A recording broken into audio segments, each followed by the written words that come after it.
દીકરીના લગ્નનો દિવસ હતો. વિદાયની રસમ પહેલા જ દીકરીની માં દીકરીની પાસે ગઈ અને એના હાથમાં એક બેંકની પાસબુક આપી. દીકરીએ આશ્ચર્ય સાથે પૂછ્યું, અરે માં, આ શું છે? માએ કહ્યું, દીકરી, આ મારા તરફથી એક ભેટ સમજી લે. આ એક બેંકની પાસબુક છે. દીકરી, તારા ખૂબ સારા કુટુંબમાં લગ્ન થવા જઈ રહ્યા છે. એ મારા માટે ખૂબ ખુશીની વાત છે. એટલે મેં તેમાં 11,000 રૂપિયા જમા કરાવ્યા છે. અને મારી સલાહ છે કે તું પણ જ્યારે જ્યારે તારા લગ્ન જીવનમાં ખુશીઓની પળ આવે ત્યારે યથાશક્તિ આમાં તારે રૂપિયા જમા કરાવવાના છે.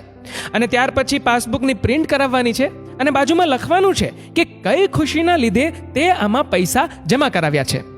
માએ પાસબુક દેખાડતા કહ્યું, જો બેટા, મેં આમાં લખ્યું છે, આજે મારી દીકરીના હેપી મેરેજ છે, તો મેં 11,000 રૂપિયા જમા કરાવ્યા છે. આવી જ રીતે તું પણ એન્ટ્રી કરજે. અને હા દીકરી, જેટલી મોટી ખુશી હોય એટલા વધુ પૈસા જમા કરાવવાની કોશિશ કરજે. દીકરીને માની આ ગિફ્ટ ખૂબ ગમી. માને કહ્યું, ઠીક છે માં, હું એવું જ કરીશ. સાસરિયામાં જઈને માએ કહેલી આ વાત પતિને પણ ખૂબ ગમી અને એ દિવસ પછી બંને પોતાના જીવનમાં જ્યારે પણ ખૂબ ખુશ થાય ત્યારે કંઈક ને કંઈક રૂપિયા એમાં જમા કરાવતા. આજે અમે બંને પહેલી વાર ડિનર પર ગયા. આ ખુશીમાં 200 રૂપિયા જમા. આજે મને નોકરીમાં પ્રમોશન મળ્યું. આ ખુશીમાં 500 રૂપિયા જમા. આજે મને દિવાળી બોનસ મળ્યું. આ ખુશીમાં 500 રૂપિયા જમા. આજે મારા પતિએ મારો જન્મદિન ખૂબ ખુશીથી મનાવ્યો. આજે અમારા લગ્નની પહેલી એનિવર્સરી છે. આજે અમારા પહેલા બાળકે જન્મ લીધો. આજે મારા પતિએ મને સરપ્રાઈઝ ગિફ્ટ આપી. આજે પત્નીએ મારી મનપસંદ ડીશ બનાવી. વગેરે વગેરે ઘણી બધી ખુશીઓની એન્ટ્રી પડવા લાગી. પરંતુ લગ્નના ઘણા વર્ષો વીત્યા પછી બંનેમાં થોડી દૂરીઓ વધવા લાગી. નાની નાની વાતોમાં ઝઘડા ચાલુ થયા. કેટલા દિવસો એકબીજા સાથે વાતચીત બંધ થઈ જતી. પરિસ્થિતિ ત્યાં સુધી પહોંચી ગઈ કે બંને એકબીજાથી અલગ થવાનું વિચારવા લાગ્યા. બંનેએ નિર્ણય લઈ લીધો કે હવે બંને છૂટાછેડા લઈ લેશે. પત્ની પોતાની મા પાસે ગઈ અને પોતાનું દુઃખ વ્યક્ત કર્યું અને કહ્યું, બસ માં, હવે મારાથી ત્યાં નહીં રહેવાય. હું છૂટાછેડા લઈ રહી છું. માએ કહ્યું, ઠીક છે બેટા, જો તારી આ જ ઈચ્છા હોય તો હું તને રોકીશ નહીં. પણ તને પેલી પાસબુક યાદ છે જે મેં તને આપી હતી લગ્ન સમયે? ડિવોર્સ લેતા પહેલા એ બેંક એકાઉન્ટ તો ક્લોઝ કરાવી આવ અને એમાં પડેલા પૈસા તમે લોકો ભાગ પાડી લો. જો એ લગ્ન એટલા જ ખરાબ હતા તો એ લગ્ન જીવન સાથે જોડાયેલી કોઈ પણ યાદ રહેવી ના જોઈએ. એકાઉન્ટ બંધ કરાવીને તું પાસબુક સળગાવી દેજે. દીકરીએ કહ્યું, હા માં, એ વાત પણ સાચી છે. આગલા દિવસે દીકરી બેંક એકાઉન્ટ બંધ કરાવવા ગઈ અને લાઈનમાં ઊભી હતી. ઊભા પાસબુકની એન્ટ્રી વાંચવા લાગી. પહેલું, બીજું, ત્રીજું પાનું વાંચતા તેની આંખો ભરાઈ આવી. દરેક ખુશીઓની પળો તેમની નજરો સામે તરવા લાગી. લાઈન છોડીને બહાર આવી.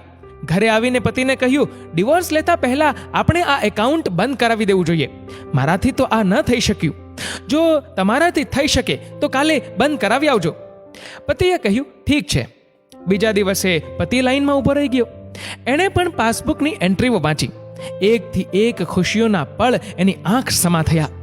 દરેક પળને યાદ કરીને એની પણ આંખો ભરાઈ આવી અને એ પણ લાઈનમાંથી નીકળી અને બીજા કાઉન્ટર પર ગયો અને થોડા સમય પછી ઘરે આવ્યો.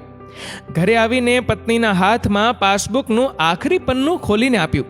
પત્નીએ વાંચ્યું તો છેલ્લી એન્ટ્રી 50,000 રૂપિયાની હતી અને તારીખ હતી આજની.